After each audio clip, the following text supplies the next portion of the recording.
لقد كان لكم في رسول الله أسوة حسنة صدق الله العظيم وصدق رسوله النبي الكريم.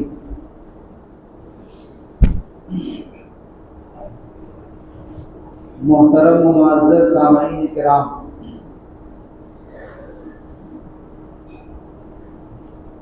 ربیع الاول کا یہ مہینہ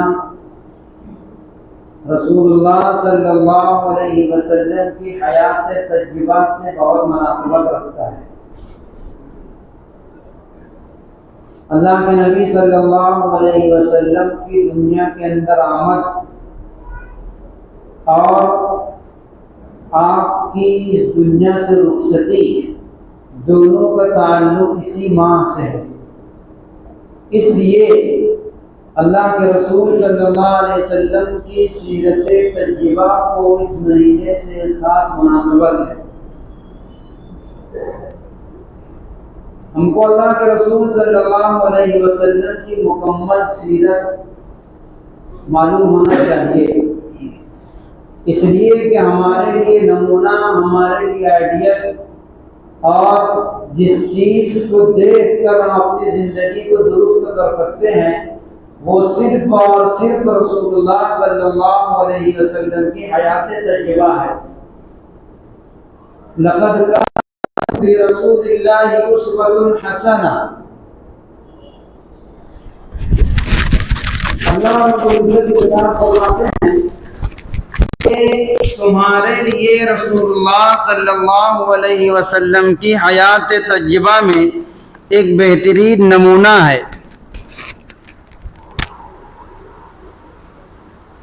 نمونہ اللہ کے رسول صلی اللہ علیہ وسلم کی زندگی کو بتایا گیا ہے۔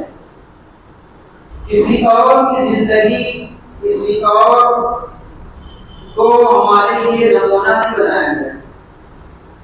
جب آپ کی حیات طیبہ اور آپ کی مقدس سیرت ہمارے سامنے ہوگی تب ہم آپ کی سیرت پر عمل کر سکتے ہیں۔ عام طور سے جب سیرت بیان کی جاتی ہے تو اس میں آپ کا حلیہ، آپ کی ولادت کے واقعات اور آپ کے معجزات، آپ نے جو غزوات کیے ہیں وہ تمام چیزیں بیان کی جاتی ہیں۔ بہرحال کوئی کتنا بھی اللہ کے رسول صلی اللہ علیہ وسلم کی سیرت کو بیان کرے، وہ ایک ایسا سمندر ہے کہ جس کی تہ تک پہنچ نہیں سکتے۔ آپ کتنی سیرت بیان کرتے رہیں، لکھتے رہیں، لکھتے چلے جائیں، بیان کرتے چلے جائیں، آپ اس کے کونے تک نہیں پہنچ سکتے۔ جتنے لوگوں نے سیرت لکھی ہے، بیان کی ہے، کسی نے نہ اس کا حق ادا کیا ہے اور نہ قیامت تک اس کا حق ادا کر سکتا ہے۔ اللہ کے رسول صلی اللہ علیہ وسلم کی سیرت کے مختلف پہلو ہیں، واقعات ہیں، حقائق ہیں، نصائح ہیں۔ ہم جس پہلو سے دیکھیں آپ صلی اللہ علیہ وسلم کی سیرت میں ہم کو سبق ملے گا۔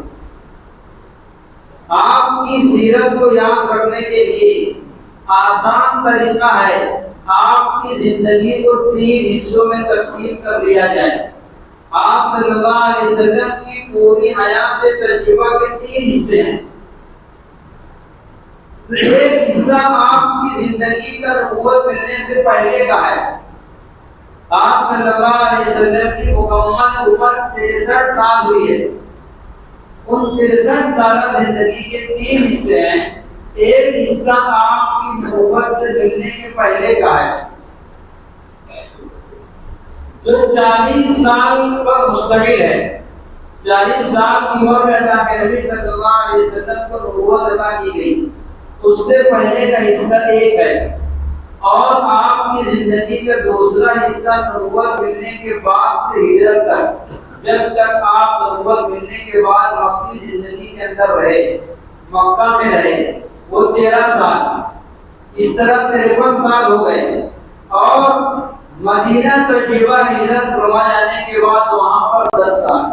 یہ آپ کی زندگی کے 3 حصے ہیں، اور تینوں حصوں کی الگ الگ حیثیت ہے۔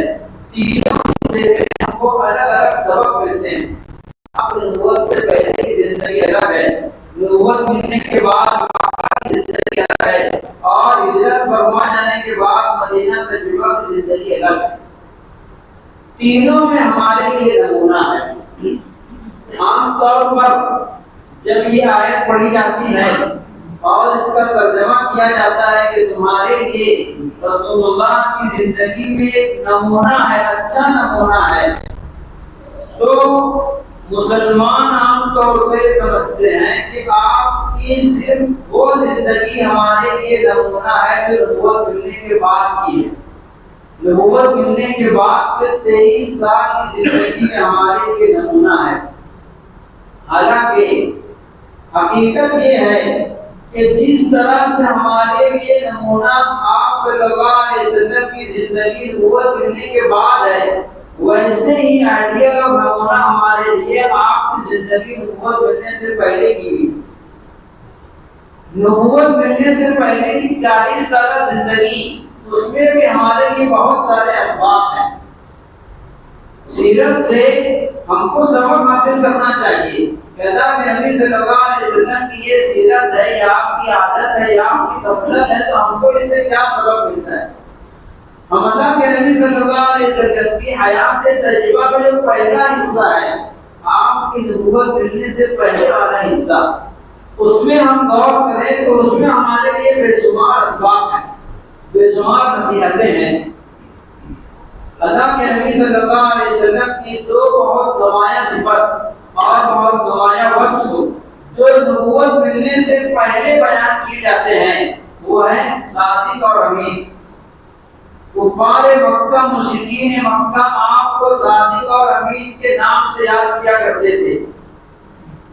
مشہور واقعہ ہے، جب اللہ کے نبی صلی اللہ علیہ وسلم سب سے پہلے دعوت ایمان دینے کے لیے آپ کے لوگوں کو جمع کیا، حضرت ابن عباس رضی اللہ تعالیٰ عنہ کی روایت ہے، ارشاد فرماتے ہیں لما انزلت وانذر عشیرتک الاقربین، جب یہ آیت نازل ہوئی وانذر عشیرتک الاقربین کہ اپنے قریبی لوگوں کو ڈراؤ، اپنے قریبی لوگوں کو جہنم کی آگ سے دردناک عذاب سے ڈراؤ، تو اللہ کے نبی صلی اللہ علیہ وسلم شہید علی الصفا، صفا پر چڑھ گئے، صفا ایک پہاڑی کا نام ہے، آپ اس پر چڑھ گئے، اوپر گئے، وجعل ینادی یا بنی فہر یا بنی عبد مناف یا بنی برا، آپ نے ایک ایک قبیلے کا نام دیا کہ اے بنی عبد مناف، اے بنی فہر، اے برا، سب لوگ جمع ہو جاؤ،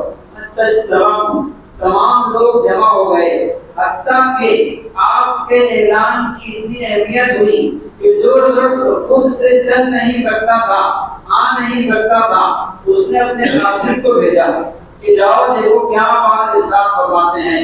جب تمام لوگ جمع ہو گئے، اللہ کے رسول صلی اللہ علیہ وسلم نے ڈائریکٹ اپنی بات نہیں رکھی، آپ نے جس مقصد کے لیے ان کو جمع کیا تھا سیدھے اپنا پیغام ان پر پہنچا نہیں دیا، بلکہ پہلے ان کی ذہن سازی کی، ان کا ذہن بنایا اور ان سے پوچھا ارأیتم لو اخبرتکم ان خیرا فی ھذا الوادی یرید ان تغیر علیکم، تم یہ بتلاؤ کہ اگر میں تمہیں یہ خبر دوں کہ ایک لشکر اس وادی میں ہے، اس پہاڑی کے پیچھے ہے، وہ تم پر حملہ کرنا چاہتا ہے، اپن تم مصدقیہ، کیا تم میری تصدیق کرو گے؟ آپ نے پہلے وہ ذہن بنا مثال کے ذریعے سے، کیا تم میری تصدیق کرو گے کہ اگر میں تم سے کہوں اس پہاڑی کے پیچھے ایک لشکر ہے جو تم پر حملہ کرنے والا ہے؟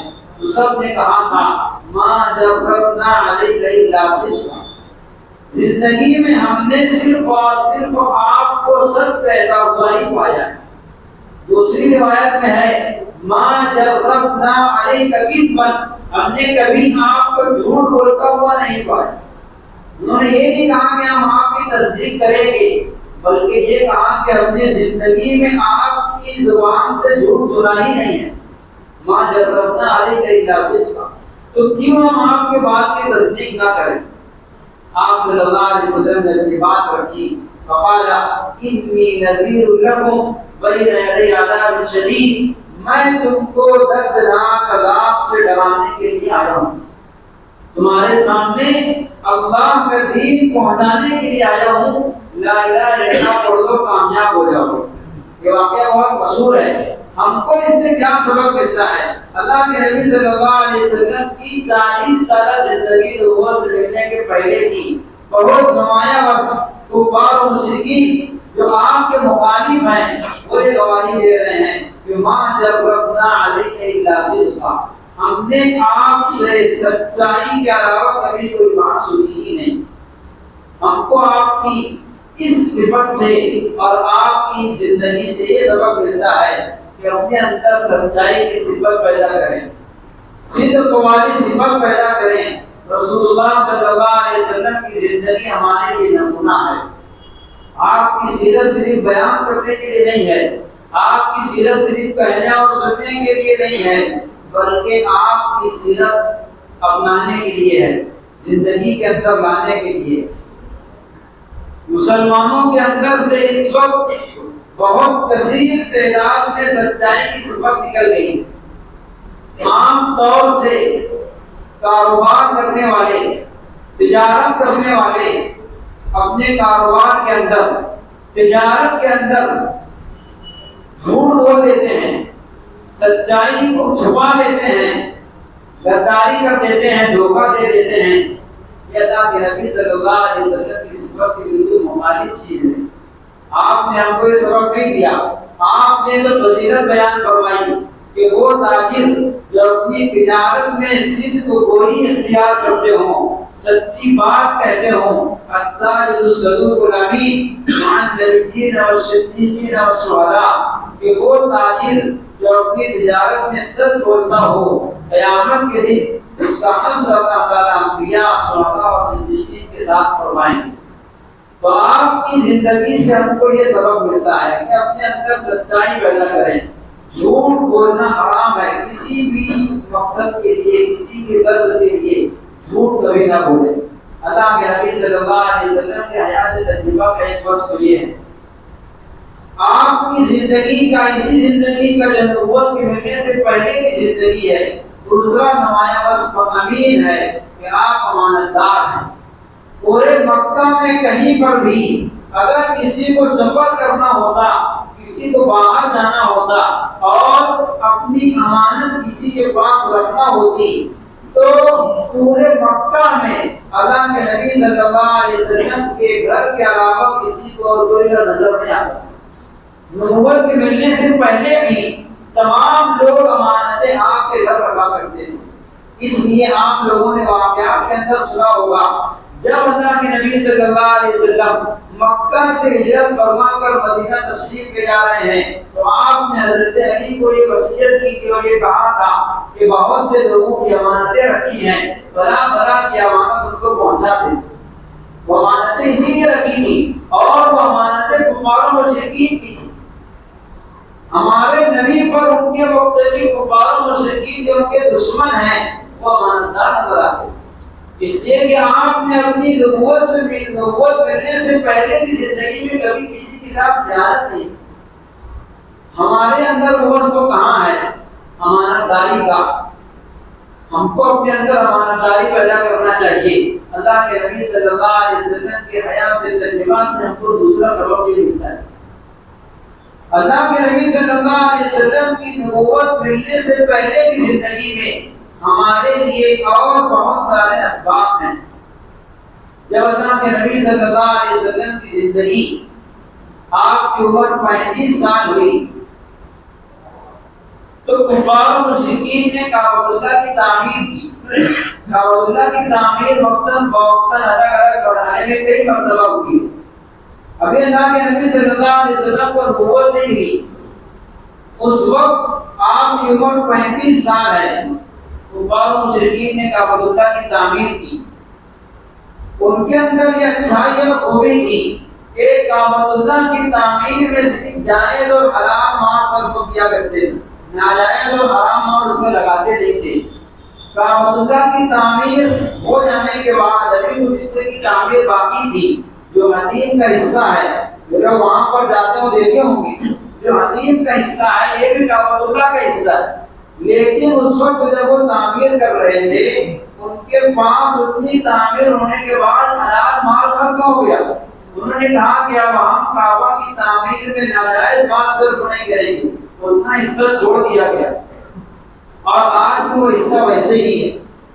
تعمیر کے وقت جب حجر اسود کو اپنی جگہ پر رکھنے کا وقت آیا تو لوگوں میں اختلاف ہوا کہ اس کو اپنی جگہ پر اٹھا کر کون رکھے گا. جب بہت زیادہ اختلاف ہونے کے بعد کوئی بات طے نہیں ہوئی تو آخر میں لوگوں نے طے کیا کہ ایک آدمی کو سازش بناؤ جو فیصلہ کرے گا سب کو منظور ہوگا. اس کو سازش بنایا جائے. تو تمام لوگوں نے کہا کہ کل صبح کو جو بھی سب سے پہلے بیت اللہ کے اندر داخل ہوگا وہ ہمارا سازش ہوگا.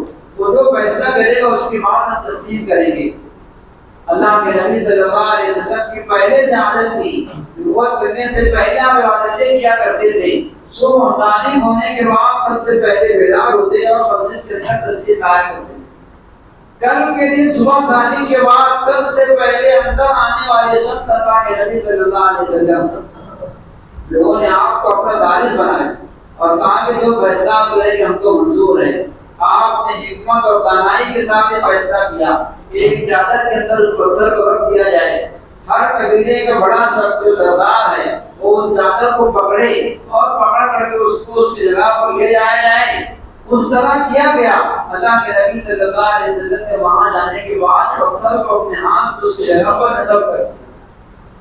آپ کی زندگی غیر جانبدارانہ تھی اس لیے لوگوں نے آپ کو اپنا سازش بنانا پسند کیا. کسی طرح کسی کے حق میں تعصب کی بنیاد پر کوئی فیصلہ نہیں کیا کرتے تھے. آپ کی زندگی سے ہم کو سبق ملتا ہے کہ ہماری زندگی غیر جانبدارانہ ہو. کبھی کسی کے بارے میں ناحق فیصلہ نہ ہو. کوئی ہمارا بھائی ہے, کوئی ہمارا والد ہے, رشتے دار ہے, ہمارے خاندان کا ہے, اس بنیاد پر غلط ہونے کے باوجود اس کا ساتھ دے دینا یہ غلط ہے. اللہ کے نبی صلی اللہ علیہ وسلم کی پوری حیات تجربہ میں کبھی بھی آپ نے اس طرح نہیں کیا کہ کسی ذاتی بنیاد پر, نسل اور خاندان کی بنیاد پر یا کسی اور تعصب کی بنیاد پر آپ نے کسی کو کوئی ساتھ دیا. اللہ کے نبی صلی اللہ علیہ وسلم کی زندگی سے ہم کو یہ سبق ملتا ہے. اور آگے بڑھیے تو اللہ کے نبی صلی اللہ علیہ وسلم کی نبوت ملنے سے پہلے کی زندگی میں بہت نمایاں اوصاف جو ہم کو ملتے ہیں وہ 5 اوصاف ہیں جو خدمت قوم سے متعلق ہیں.